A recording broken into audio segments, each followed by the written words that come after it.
Hello friends, educate Bharat में आपका स्वागत है। आज हम पढ़ेंगे भारत के स्वतंत्रता संग्राम सेनानियों से संबंधित प्रश्नोत्तरी।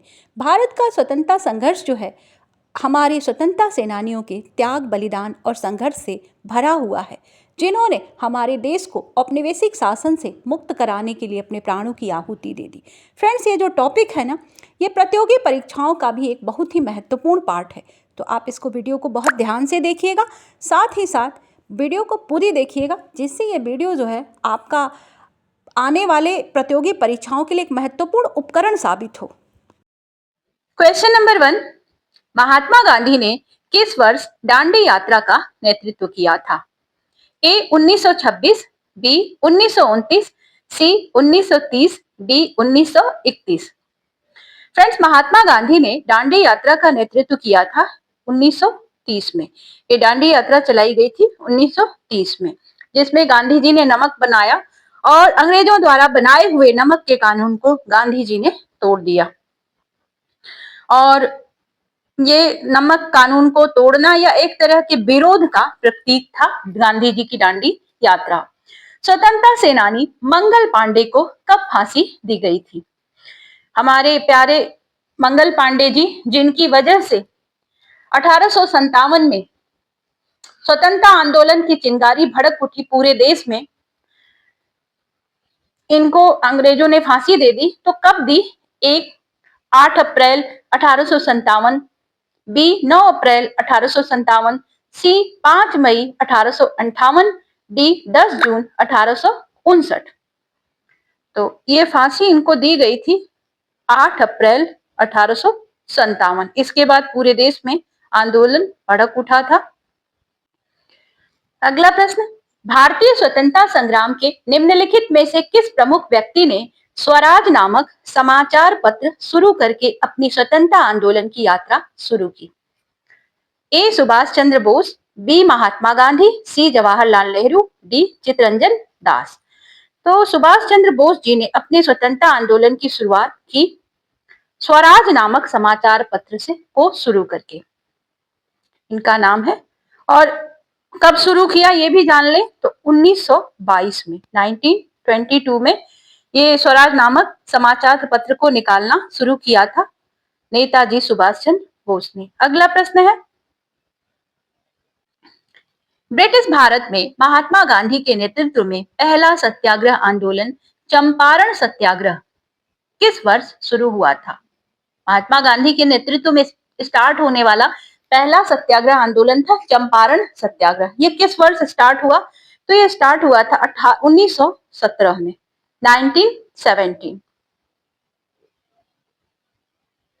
अगला प्रश्न, बारदोली सत्याग्रह के प्रमुख नेता कौन थे?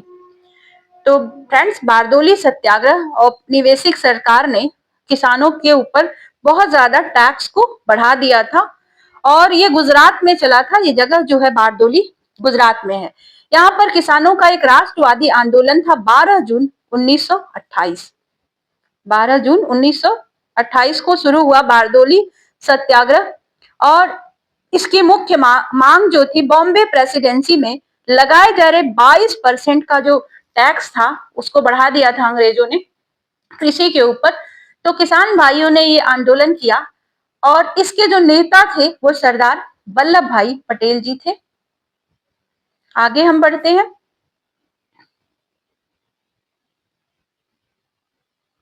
निम्नलिखित में से किस नेता को पंजाब केसरी के नाम से जाना जाता है?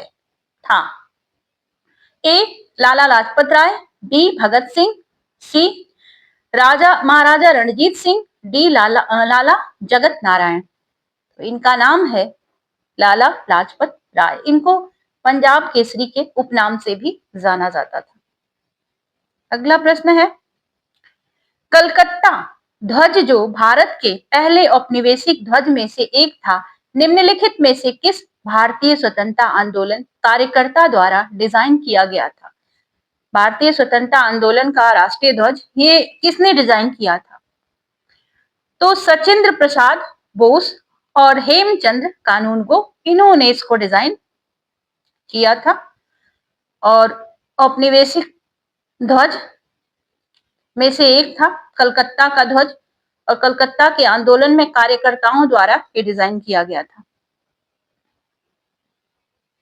निम्नलिखित में से किस भारतीय स्वतंत्रता सेनानी को लोकनायक के नाम से जाना जाता था? तो जयप्रकाश नारायण जी, इनको लोक नारायण के नाम से भी लोग जानते थे। बिहार से आते हैं। निम्नलिखित में से भारत के किस स्वतंत्रता सेनानी को बिहार केसरी के नाम से जाना जाता है? तो बिहार केसरी के नाम से जाने जाते हैं श्री कृष्ण सिन्हा जी। श्री कृष्ण सिन्हा। इंडियन ओपिनियन किस भारतीय स्वतंत्रता नेता द्वारा स्थापित समाचार पत्र था?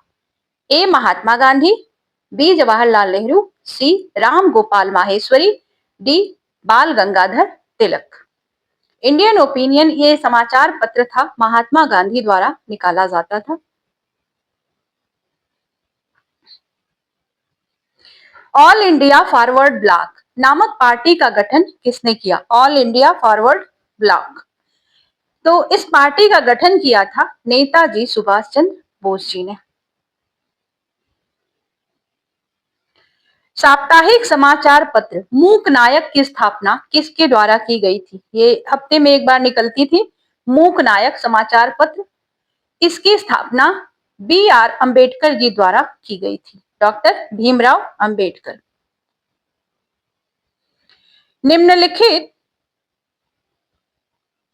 निम्नलिखित में से किस स्वतंत्रता सेनानी ने दांडी मार्च को श्री रामचंद्र की लंका की ऐतिहासिक यात्रा जैसा बताया था?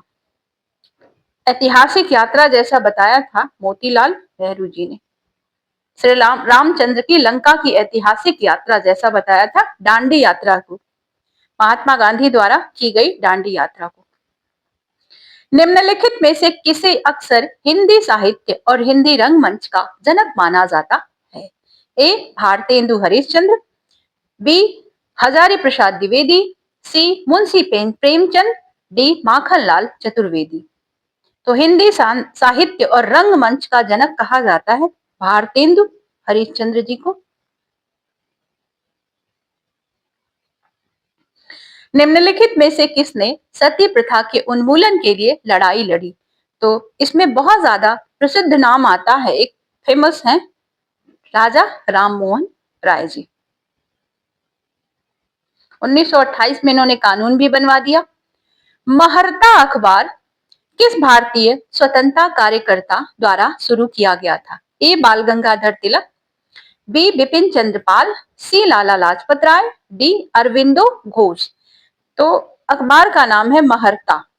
इस अखबार को या महरट्टा भी कहते हैं इसको, कहीं कहीं महरट्टा नाम आता है। इसको शुरू किया था बाल गंगाधर तिलक जी ने, और इनका एक और है समाचार पत्र, उसका नाम है केसरी। फ्रेंड्स, ये हाथ से लिखने की वजह से इस तरह से लिखा रहा है। चले आगे बढ़ते हैं हम। निम्नलिखित में से किसकी स्थापना भारतीय विद्वान, शिक्षा सुधारक और स्वतंत्रता सेनानी मदन मोहन मालवीय द्वारा किया गया था? ए अखिल भारत हिंदू महासभा, बी बनारस हिंदू विश्वविद्यालय, सी द लीडर, इलाहाबाद में अखबार है ये, और डी है उपरोक्त सभी। तो दोस्तों, ये जो सभी हैं ये सभी मदन मोहन मालवीय द्वारा किए गए कार्य हैं। अखबार लीडर जो है मदन मोहन मालवीय जी द्वारा निकाला जाता था, और बीएचयू की स्थापना तो आपको पता ही है कि मदन मोहन मालवीय जी द्वारा इनकी स्थापना की गई, और अखिल भारत हिंदू महासभा की स्थापना भी इन्होंने की।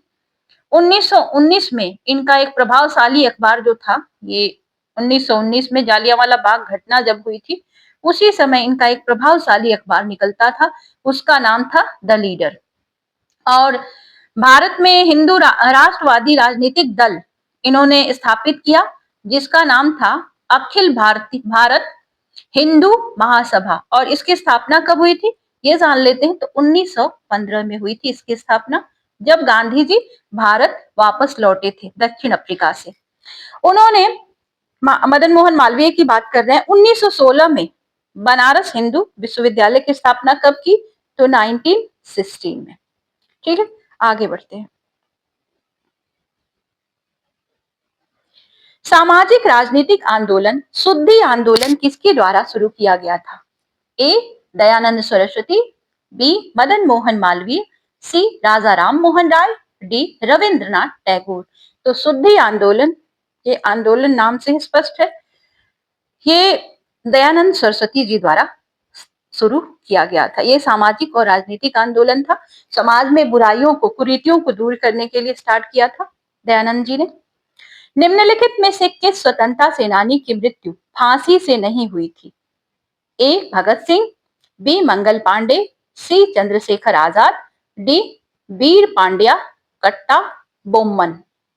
देखिए फ्रेंड्स, इसमें चंद्रशेखर आजाद की को फांसी नहीं हुई थी, क्योंकि इन्होंने इलाहाबाद में अल्फ्रेड पार्क में जब ये अंग्रेजों से घिर गए, अंग्रेज सैनिकों से, तो इनको लगा कि अब हम पकड़े जाएंगे, तो इन्होंने स्वयं को अपनी ही पिस्टल से गोली मार ली थी। इसलिए इनको फांसी से इनकी मृत्यु नहीं हुई थी।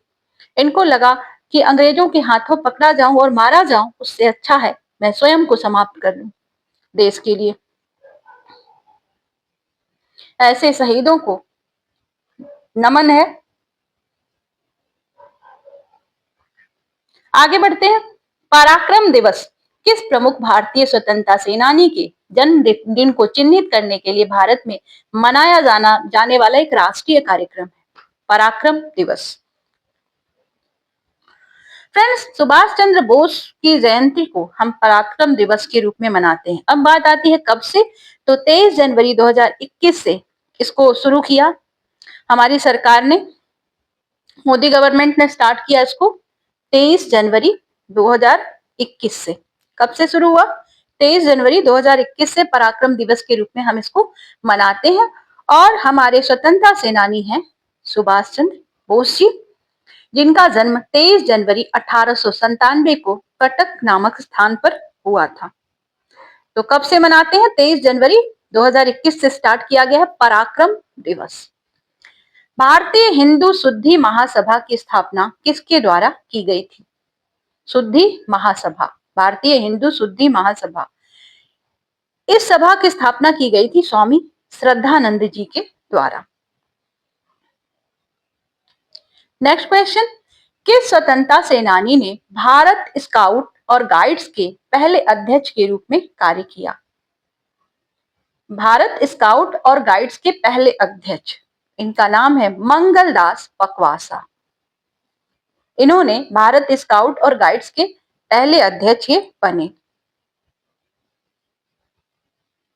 निम्नलिखित में से किस स्थान पर महात्मा गांधी को अपने भारत छोड़ो आंदोलन के भाषण में करो या मरो का प्रसिद्ध नारा दिया था? कौन सी वो जगह है जहां पर महात्मा गांधी ने करो या मरो का नारा दिया था अपने भाषण में? तो नारा दिया था गोवालिया टैंक मैदान। इस जगह पर इन्होंने भारत छोड़ो आंदोलन का जब भाषण चल रहा था, इन्होंने इस जगह पर ग्वालियर टैंक मैदान में यहाँ पर ये अपने भाषण में करो या मरो का आह्वान किससे किया था? हमारे भारतीय साथियों से किया था, क्रांतिकारियों से किया था। और आधिकारिक तौर पर आज इसका नाम बदल गया है। इस मैदान का नाम ग्वालियर टैंक मैदान अब नहीं है। अब इस मैदान का नाम, ये बंबई में है, और 8 अगस्त 1942 में ये भारत छोड़ो आंदोलन चल रहा था। ध्यान रखिएगा, आपसे क्वेश्चन पूछता है भारत छोड़ो आंदोलन कब शुरू हुआ, तो 1942, 8 अगस्त 1942 को बंबई में ये जो मैदान है, अब इसका नाम बदल दिया गया, अगस्त क्रांति मैदान कर दिया गया है। क्योंकि 8 अगस्त को स्टार्ट हुआ था, इसीलिए अब इसको अगस्त क्रांति मैदान कर दिया गया है। किस समझौते के अनुसार गांधी जी ने सविनय अवज्ञा आंदोलन बंद कर दिया और दूसरे गोलमेज सम्मेलन में भाग लेने के लिए सहमत हुए? तो ये था गांधी इरविन पैक्ट। गांधी जी और इरविन के द्वारा, वाइसराय थे इरविन, इनके बीच में एक समझौता हुआ। कब हुआ समझौता? तो गांधी इरविन पैक्ट के नाम से जाना जाता है। 5 मार्च 1931 को ये हस्ताक्षर हुआ राजनीतिक समझौता था लॉर्ड इरविन और महात्मा गांधी के बीच।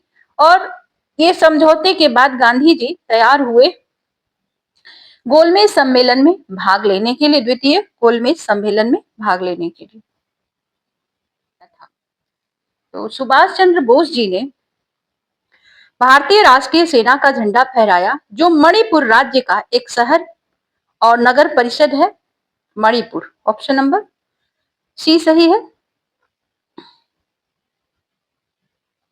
निम्नलिखित में से कौन सा राजा राम मोहन राय द्वारा कोलकाता से प्रकाशित साप्ताहिक समाचार पत्र था? तो राजा राम मोहन द्वारा साप्ताहिक समाचार पत्र निकाला जाता था, उसको कहते हैं संवाद कौमुदी। अनुशीलन समिति के संस्थापक कौन थे? सुभाष चंद्र बोस, सतीश चंद्र बसु, बाल गंगाधर तिलक, भगत सिंह। तो सतीश चंद्र बसु जो थे ये अनुशीलन समिति के संस्थापक थे। निम्नलिखित में से भारत का कौन सा क्रांतिकारी निर्वासित रूसी क्रांतिकारियों से बम बनाने की तकनीक सीखने के लिए पेरिस गया था? बम बनाने की तकनीक ताकि हम अंग्रेजों से फाइट कर सकें, इसके लिए हमारे कौन से क्रांतिकारी थे जो रूसी तकनीक सीखने के लिए गए थे? इनका नाम था हेमचंद्र दास कानूनगो। अब इन्होंने कब यात्रा की पेरिस की? तो 1907 में ये पहुंचे पेरिस। आपसे क्वेश्चन पूछ सकता है, ध्यान दीजिएगा।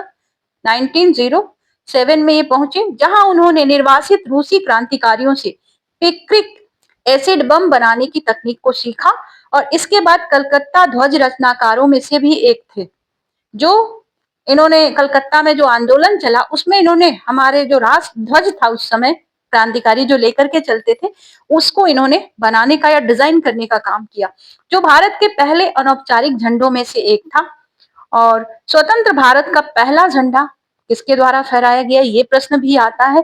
तो स्वतंत्र भारत का पहला झंडा मैडम भीकाजी कामा द्वारा 22 अगस्त 1907, लिखते जाइएगा दोस्तों आप, 22 अगस्त 1907 1907 को भीकाजी कामा द्वारा, और कहां फहराया गया था? ये जर्मनी के स्टटगार्ट में अंतरराष्ट्रीय समाजवादी सम्मेलन में फहराया गया था। जो झंडा वो था वही झंडा कलकत्ता के ध्वज पर भी, उसी पर आधारित कलकत्ता वाला ध्वज भी था, जिसको हेमचंद्र दास कानूनगो ने बनाया था या डिजाइन किया था। अगला प्रश्न, 1927 के मद्रास अधिवेशन में जब कांग्रेस ने साइमन कमीशन का बहिष्कार किया था, तब निम्नलिखित में से कौन कांग्रेस का अध्यक्ष था? Simon commission, Simon go back के नारे लगे थे उस समय 1927 में, मद्रास के अधिवेशन से पहले जब साइमन कमीशन आया, तो उस समय कांग्रेस के अध्यक्ष थे मुख्तार अहमद अंसारी। मुख्तार अहमद अंसारी कौन है? तो ये एक भारतीय राष्ट्रवादी और राजनीतिक नेता थे, और भारतीय स्वतंत्रता आंदोलन के दौरान ये मुस्लिम लीग के पूर्व अध्यक्ष भी थे और उस समय कांग्रेस के अध्यक्ष थे। इसके अलावा ये जामिया मिलिया इस्लामिया विश्वविद्यालय के संस्थापकों में से एक थे। नेक्स्ट क्वेश्चन,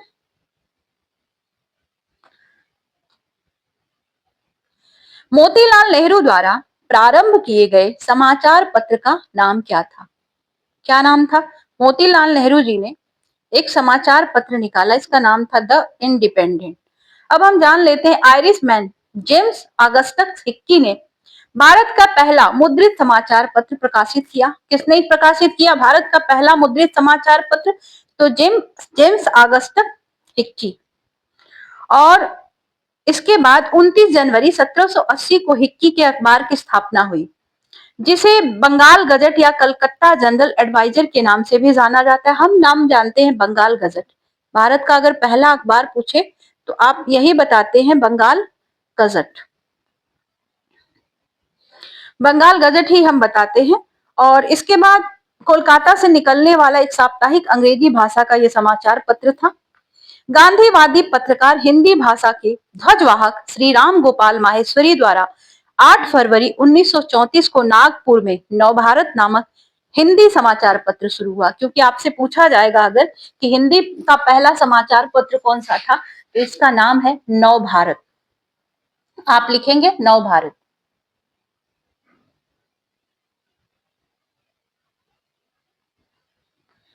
अब आते हैं नेशनल हेराल्ड। जवाहरलाल नेहरू ने एक और समाचार पत्र निकाला जिसका नाम है नेशनल हेराल्ड। कब निकाला? तो 9 सितंबर 1938 को। ये जवाहरलाल नेहरू द्वारा नेशनल हेराल्ड की स्थापना की गई थी। हम आगे बढ़ते हैं। भारत मर जाएगा तो कौन जिंदा रहेगा, ये नारा किसने दिया? भारत मर जाएगा तो कौन जिंदा रहेगा? लाला लाजपत राय, बी जवाहरलाल नेहरू, सी सरदार वल्लभ भाई पटेल, डी श्यामलाल गुप्ता। तो ये नारा दिया था जवाहरलाल नेहरू जी ने, भारत मर जाएगा तो कौन जिंदा रहेगा। निम्नलिखित में से किसने गांधी जी को महात्मा की उपाधि दी थी? तो बंगाली कवि, लेखक, दार्शनिक रविन्द्रनाथ टैगोर जी थे और इन्होंने ही दिया था इनको उपाधि, महात्मा गांधी को महात्मा की उपाधि। पहली बार इन्होंने अपने गांधी जी को एक पत्र लिखा 1915 में, 1915 में। उसमें इन्होंने महात्मा की उपाधि से इनको संबोधित किया था गांधी जी को। और इन्होंने गांधी जी ने गुरुदेव की उपाधि टैगोर जी को श्रद्धांजलि देते हुए दी थी। बापू की उपाधि महात्मा गांधी को 6 जुलाई 1944 को सुभाष चंद्र बोस ने दी थी।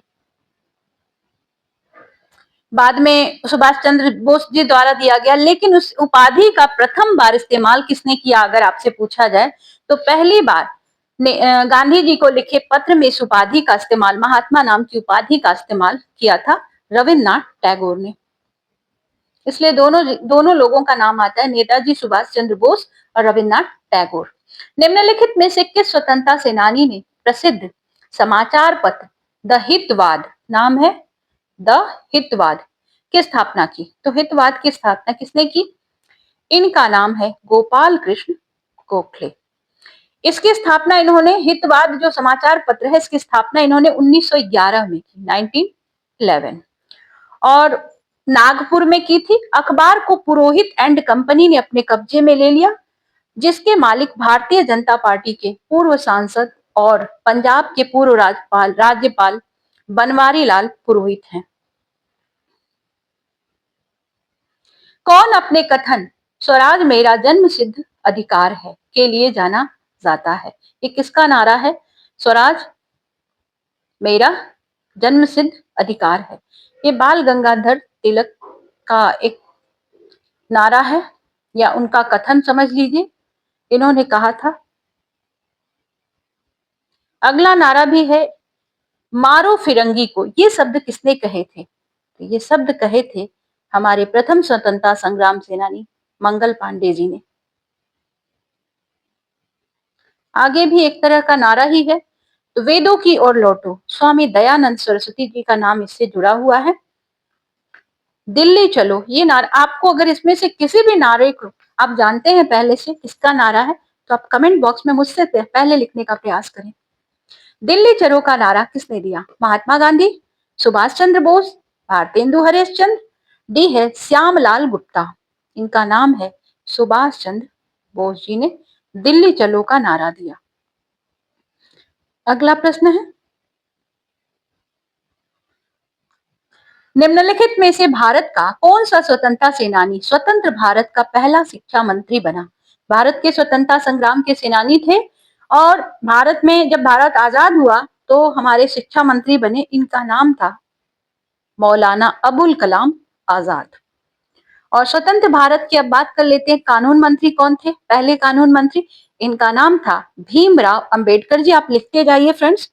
बलदेव सिंह कौन थे? तो ये हमारे देश के स्वतंत्र भारत के, जब भारत स्वतंत्र हुआ तो इसके रक्षा मंत्री बने, और प्रधानमंत्री तो आप स्वयं जानते हैं। विदेश मंत्री और प्रधानमंत्री दोनों उस समय जवाहरलाल नेहरू जी ही थे। स्वतंत्र भारत के शिक्षा मंत्री अबुल कलाम आजाद, और इनकी आजाद की जयंती मनाने के लिए हम हर साल 11 नवंबर को भारतीय राष्ट्रीय शिक्षा दिवस मनाया जाता है। ध्यान रखिएगा, शिक्षक दिवस अलग है, 5 सितंबर को मनाया जाता है, लेकिन राष्ट्रीय शिक्षा दिवस मनाया जाता है 11 नवंबर को। उन्होंने 15 अगस्त 1947 से 2 फरवरी 1958 तक 58 तक देश की सेवा की शिक्षा मंत्री के रूप में। निम्नलिखित में से किस स्वतंत्रता सेनानी की जेल में भूख हड़ताल के कारण मृत्यु हो गई? इनका नाम है जतींद्रनाथ दास। इनकी मृत्यु भूख हड़ताल के कारण हो गई।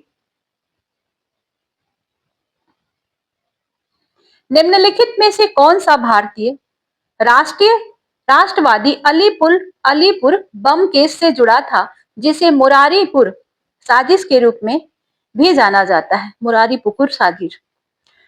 तो ये अलीपुर बम केस से जुड़े हुए जो हैं अरविंदो घोष जी हैं, इनका नाम आता है अलीपुर बम केस में। भारत के किस स्वतंत्रता सेनानी ने बंदी जीवन ए लाइफ ऑफ कैप्टिविटी 1922 शीर्षक से अपनी पुस्तक लिखी?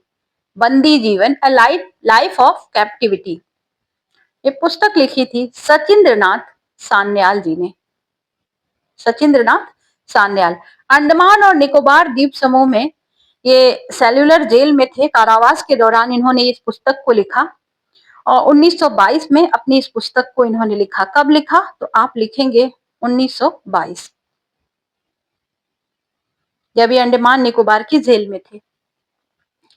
अगला प्रश्न है 1932 का पूना समझौता किसके बीच हस्ताक्षरित हुआ था? पूना पैक्ट किसके बीच हस्ताक्षरित हुआ था?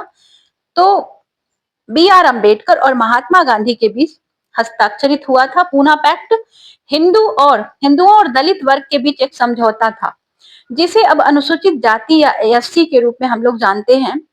इन पर हिंदुओं की ओर से मदन मोहन मालवीय और दलितों की ओर से डॉक्टर भीमराव अंबेडकर जी ने हस्ताक्षर किया था। मीन्स गांधी जी ने इसके ऊपर हस्ताक्षर नहीं किए थे, लेकिन पूना पैक्ट का नाम जब भी आता है तो आता है डॉक्टर भीमराव अंबेडकर और महात्मा गांधी। ध्यान रखिएगा, हस्ताक्षर किसने किए? तो हस्ताक्षर मदन मोहन मालवीय जी ने किए थे दूसरी तरफ से, और एक तरफ डॉक्टर भीमराव अंबेडकर। कलकत्ता से प्रकाशित अंग्रेजी भाषा के साप्ताहिक समाचार पत्र वंदे मातरम की स्थापना किसने की थी? वंदे मातरम ये समाचार पत्र है बिपिन चंद्र पाल जी का। बिपिन चंद्र पाल, इसकी स्थापना इन्होंने की थी 1905 में, 1905 में। और इसके संपादक कौन थे? तो इसके संपादक थे अरविंदो घोष। बंगाली क्रांतिकारी समाचार पत्र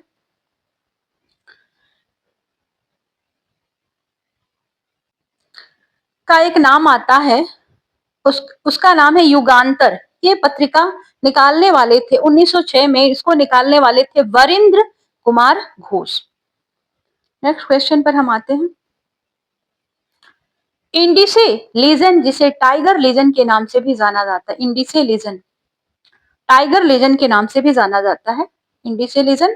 इसके संस्थापक कौन थे? तो इसके संस्थापक थे सुभाष चंद्र बोस जी। अगला प्रश्न, किस भारतीय क्रांतिकारी सेनानी ने लंदन में इंडिया हाउस की स्थापना की थी? लंदन में स्थापित किया था, इनका नाम था श्याम कृष्ण जी वर्मा।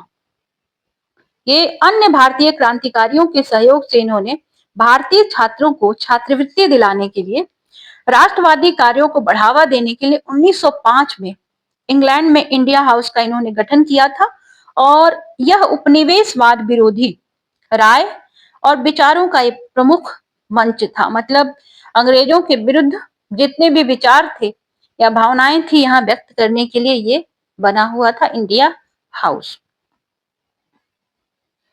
भारतीय राष्ट्रीय सेना की स्थापना किसके द्वारा की गई थी? भारतीय राष्ट्रीय सेना,